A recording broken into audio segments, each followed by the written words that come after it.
Rachel here with Balanced Body Rehab. I want to talk to you today about helpful stretches that you can do while you're pregnant. We know stretching is good, but a lot of times during pregnancy, we don't know which ones are beneficial or helpful, especially because a lot of the aches and pains you feel while pregnant are not what you're used to. They feel different, they're not something you're accustomed to, so you don't exactly know how to attack those aches and pains. So hopefully the stretches I take you through today will help give you some guidance on that.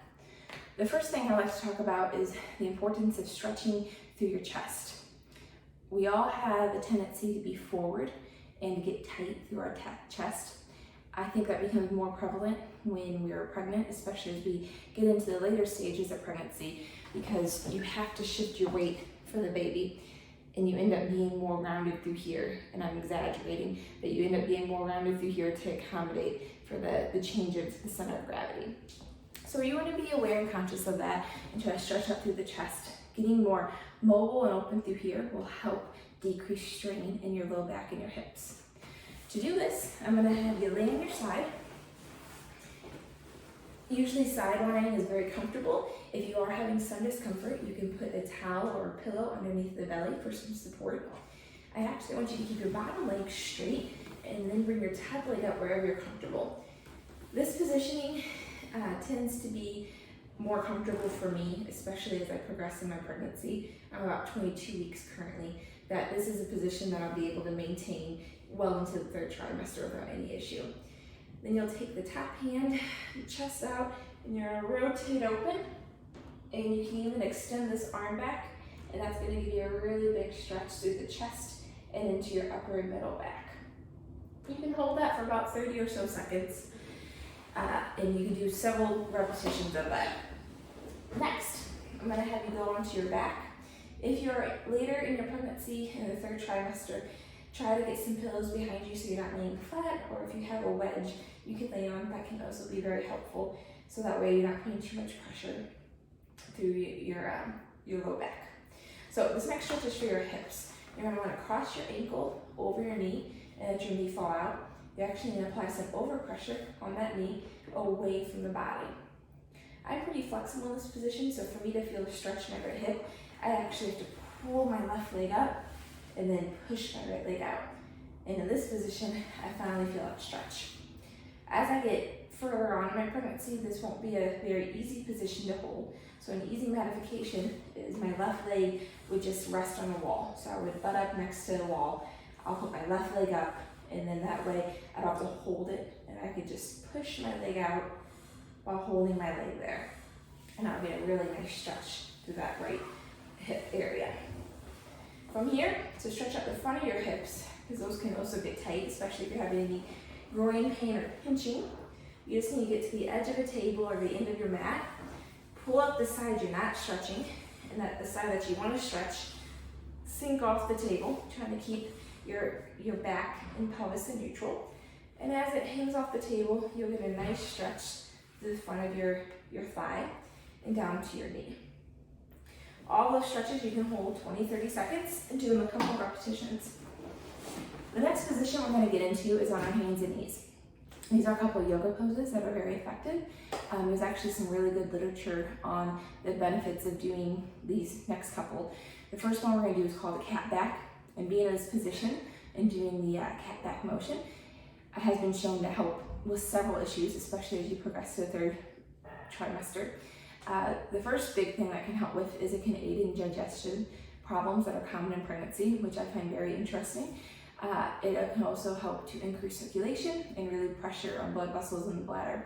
So I really try to incorporate this exercise, especially into my daily routine, doing about 10 to 15 to up to 20 a night. And lastly, as you get closer to labor and delivery, it can help tone and condition your lower back and abdominal muscles, which are needed for an easier labor. So we do cat backs, and you're going to go on hands and knees with your hands underneath your shoulders and your knees underneath your hips. And you're going to just pull up through your spine. You're going to tuck your tailbone in, round your back, and let your head drop. And then you're going to go back to a neutral spine, and then you're going to let the hips roll out and your head come up, and then you're going to go back to neutral. And that's all it is. But it's a very effective exercise, and like I said, helping with relieving pressure and conditioning those lower abdominals and lower back muscles. From here, a really good beneficial stretch to do is the prayer stretch or child's pose. You're gonna want your knees to be very wide apart, hip and feet a little wide too. Sink your hips back, reach way forward, and you're gonna feel a really good stretch through your lower back and hips. You can increase the stretch by walking your hands side to side, and that's gonna target the rib cage all the way down through your hips. So that's also a very good way if you've had a lot of aches and pains in your low back to help loosen that. From here, we're gonna go into a downward dog position where you tuck your toes underneath and you can lift your hips up. And this just allows for a really good back of the leg stretch. You can feel it through your calves, your hamstrings, your hips, and your low back. That one I don't tend to hold as long. I'll probably come up and down about 10-15 seconds and do that a couple reps through. And the downward dog stretch is also another helpful one to do as you approach the third trimester. It can actually help with positioning of the baby, allow that baby to get in a better position for labor and delivery. From there, I have one more stretch I like to do for my hips. You're gonna slide your knee forward in between your hands like so. And as you get into that comfortable position, you can either have your leg further in or further out, whatever's comfortable for you. And then your hip that's stretched out, you're actually gonna try to roll towards it and get it closer to the surface. And as you do that, you'll feel a really good stretch in your opposite hip. If I'm hanging out here, I'll lower my arms and my head down and just work on some deep breathing. This is a very effective stretch for the hip muscles. I find it very beneficial for me to do in conjunction with the one where you lay on your back and you cross your ankle over your knee. Those really can help with a lot of the hip and SI tightness that women can complain about. And the last thing I want to talk about is more of a static resting position that can be helpful, especially at the end of the day.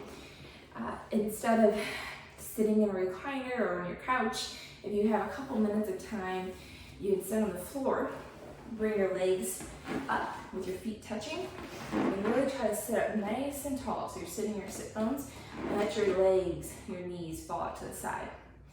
This is called a lotus pose. It's also a yoga move, but it's helpful because it helps to get your posture where we would like it, and it helps to stretch out your inner thigh muscles. It also encourages your uterus to come forward. That can help take some pressure off the low back. So I mentioned it's kind of nice to do at the end of the day if you have a couple of minutes. You can sit on the floor like this, and it can just kind of help ease some of that pressure that your low back has taken. Another very beneficial one to do in the third trimester. Okay, I think that covers it. I hope this helps. If you have any questions, please reach out. Thank you.